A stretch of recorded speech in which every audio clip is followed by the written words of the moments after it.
अर्थ 10वां अध्याय।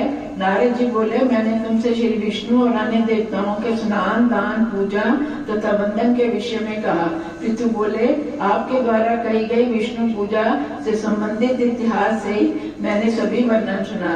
अब आप कृपा करके ये बताइए कि कार्तिक मास में अन्य किन देवताओं का व्रत किया जाता है, किस किस तिथि को किस किस देवता का उत्तम व्रत करना चाहिए। नारद जी बोले, कार्तिक मास में ब्रह्मा, गणेश, अहोई देवी और लक्ष्मी का व्रत फलदायक होता है। आश्विन शुक्ल पक्ष की पूर्णिमा को ब्रह्मा जी का व्रत, जो अभी हमने पूर्णमासी का व्रत करा वो ब्रह्मा जी का व्रत। करवा चौथ आज का जो व्रत वो गणेश जी का व्रत, गणेश चतुर्थी का व्रत करना चाहिए। सप्तमी और अष्टमी को होली का व्रत और कार्तिक मास की अमावस को महालक्ष्मी अर्थात दिवाली का व्रत करें। पृथु ने कहा, ये देव ऋषि, मैं आपसे कार्तिक मास के कृष्ण पक्ष की चतुर्थी के व्रत के संबंध में पूछ रहा हूँ। इस व्रत को क्या नाम और क्या विधि है तथा इसका क्या महत्व है, ये विस्तार पूर्वक बनाने की कृपा करें। नारद जी बोले, हे राजन, इच्छित कामनाओं को देने वाली अत्यंत पवित्र पाप नाशक पुण्यवर्धनी कथा को सुनो। पापों से मुक्ति पाने के लिए कृष्ण पक्ष की चतुर्थी घोर पाप नाशनी के रूप में प्रसिद्ध है और प्रत्येक स्त्री को ये सुंदर व्रत अवश्य करना चाहिए। ये नरोत्तम, विधवा और कुंवारी स्त्रियां भी सौभाग्यवती स्त्रियों के समान ही इस व्रत को अलग अलग कर सकती हैं।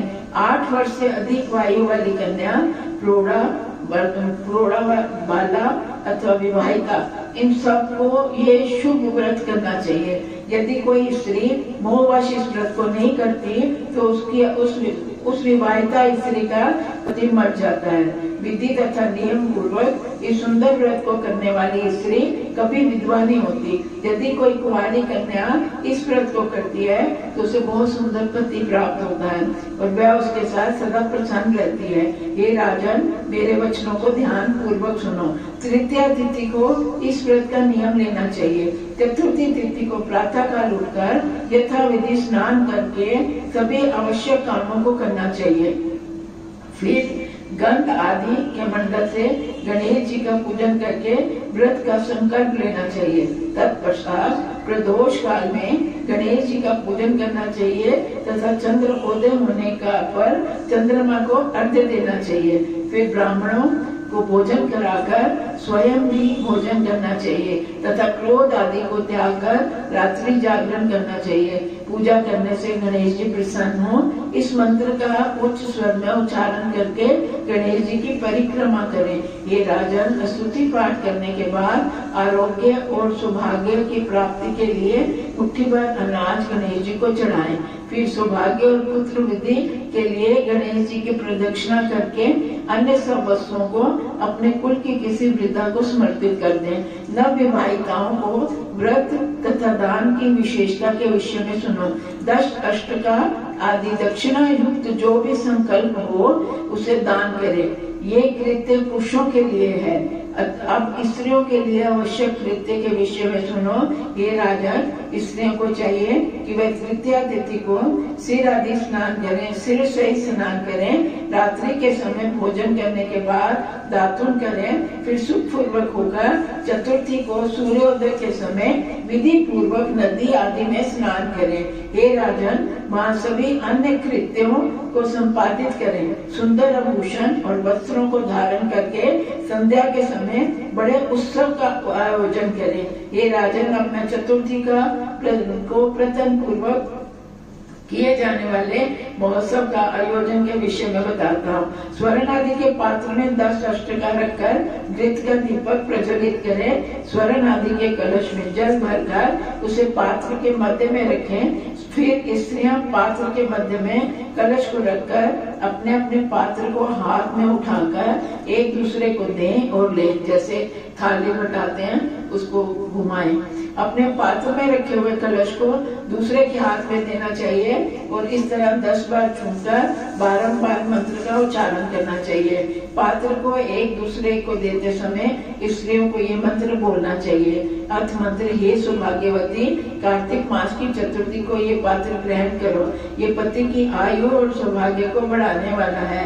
इस समस्त कामनाओं को देने वाला शुभ पात्र और काम संकल्प के सिद्धि हेतु ग्रहण करो। हे सुंदरी, इस नेत्र ज्योति वर्धक दीपक को भी ग्रहण करो। हे राजन, इस प्रकार के मंत्रों की 9 बार उच्चारण करके स्त्रियां अपने पात्रों को चलाएं। 10वीं बार चलाते हुए इस मंत्र का उच्चारण करें। अर्थ मंत्र में, हे देवी, इस सर्व सौभाग्यदायक कलश को ग्रहण करो ताकि मुझ पर और तुम पर गणेश जी सदैव प्रसन्न बने रहे। इस प्रकार दक्षिणा सहित 21 बार कहें। पूर्वानुसार सभी स्त्रियां अपने अपने कलशों को, पात्रों को भ्रमण करवाएं मतलब घुमाएं। ये राजन, भ्रमण के बाद प्रचुर दक्षिणा के साथ उन पात्रों को गुरु, ब्राह्मण अथवा वृद्ध जनों को दे दें। तदुपरांत ब्राह्मण के द्वारा सभी स्त्रियां कथा श्रवण करें। ब्राह्मण के द्वारा सभी स्त्रियां कथा श्रवण करें। ये कार्तिक की जो कथा है, शाम को जो पूजा होती है, वो पंडितानी से बुलवा के वो कथा सुनवा के वीडियो अपलोड करिए YouTube में। आप शाम के समय जब पूजा करें तो वीडियो द्वारा वो कथा सुन सकते हैं, क्योंकि वो एक पंडित के मुंह से ही सुना जाता है।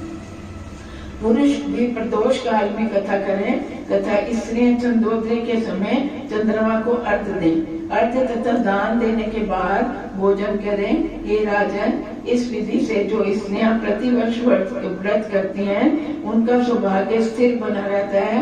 जो स्त्रियां मोह अथवा अहंकार में भरकर इस व्रत को नहीं करती, उनका चिरंजीवी पति भी शीघ्र नष्ट हो जाता है। अतः स्त्रियों को ये व्रत नहीं त्यागना चाहिए। इसके ना करने से दुख और करने से सुख मिलता है। पृथु ने कहा, जब सभी मासों में गणेश जी का व्रत एक जैसा ही महत्व रखता है, तब कार्तिक मास में स्त्रियों के लिए महत्वपूर्ण क्यों है? पूर्व काल में नृत्य रूप में इस व्रत को किसने प्रकाशित किया था, ये बताइए। मैं श्रद्धा पूर्वक सुनना चाहता हूँ। नारद जी बोले, प्राचीन काल में भद्रावती नाम नगरी में सुधर्मा नाम का राजा राज्य करता था। उसके 4 पुत्र बड़े प्रसिद्ध तथा महाबलशाली थे, जिनके नाम देवो, सुशर्मा, जय शर्मा और सुशोभा थे। उस राजा ने देवांगना के समान सबको परम प्रिय वीरवती नाम की एक कन्या प्राप्त हुई। राजा ने उसका विवाह देवव्रत के साथ कर दिया। वे दोनों दंपति पारस्परिक गुणों से अनंत पूर्वक रहने लगे। एक बार राजा के घर में बैठे हुए देवव्रत को अचानक ही नागराज ने डस लिया। ये देखकर वीरवती अत्यंत दुखी होकर विलाप करने लगी। उसके रुदन को सुनकर सभी भाई भी भागे। पिता, माता और अन्य भाभियों से नगर के सभी लोग राजकुमारी के दुख में बहुत दुखी हुए। इसी बीच पुलस्त्य जी वहाँ आए। उनके दुख को हरने वाले और आनंद की वृद्धि करने वाले थे। उन्हें देखकर राजा ने हाथ जोड़कर कहा, हे प्रभु, मेरी कन्या किस पाप के कारण विधवा हुई?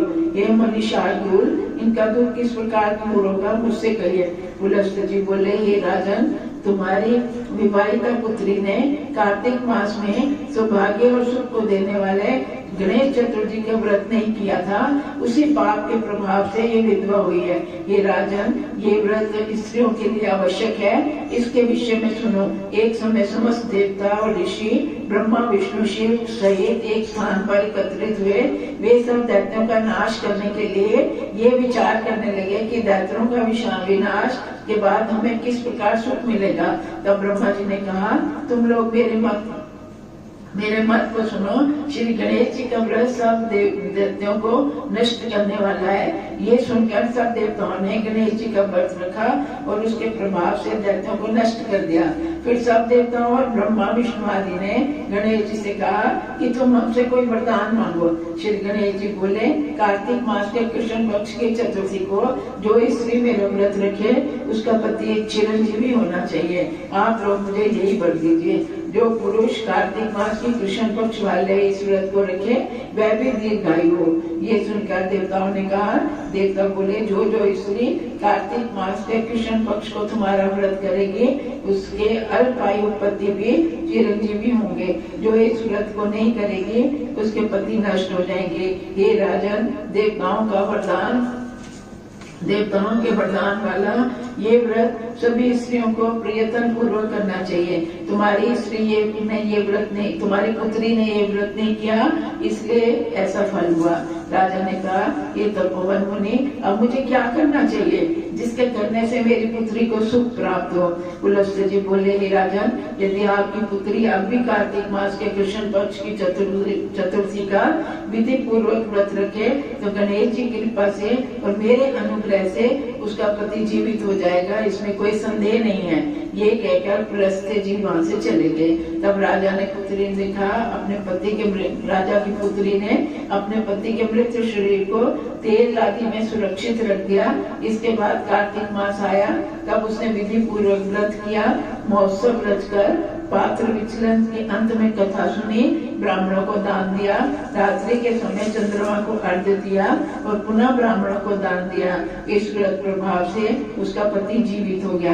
ये राजन, उसी समय से ये व्रत लोक में प्रचलित है। ये राजन, जो भी स्त्री अथवा पुरुष इस व्रत को करते हैं वे सुख सौभाग्य पाते हैं। ये राजन, गणेश व्रत की कथा ब्राह्मण से सुने और कार्तिक मास के कृष्ण पक्ष की चतुर्थी को गणेश जी के व्रत रखें। पुराण वर्तित इस पवित्र कथा को अवश्य सुनना चाहिए। ये राजन, कथा न सुनने से व्रत का आधा फल प्राप्त होता है।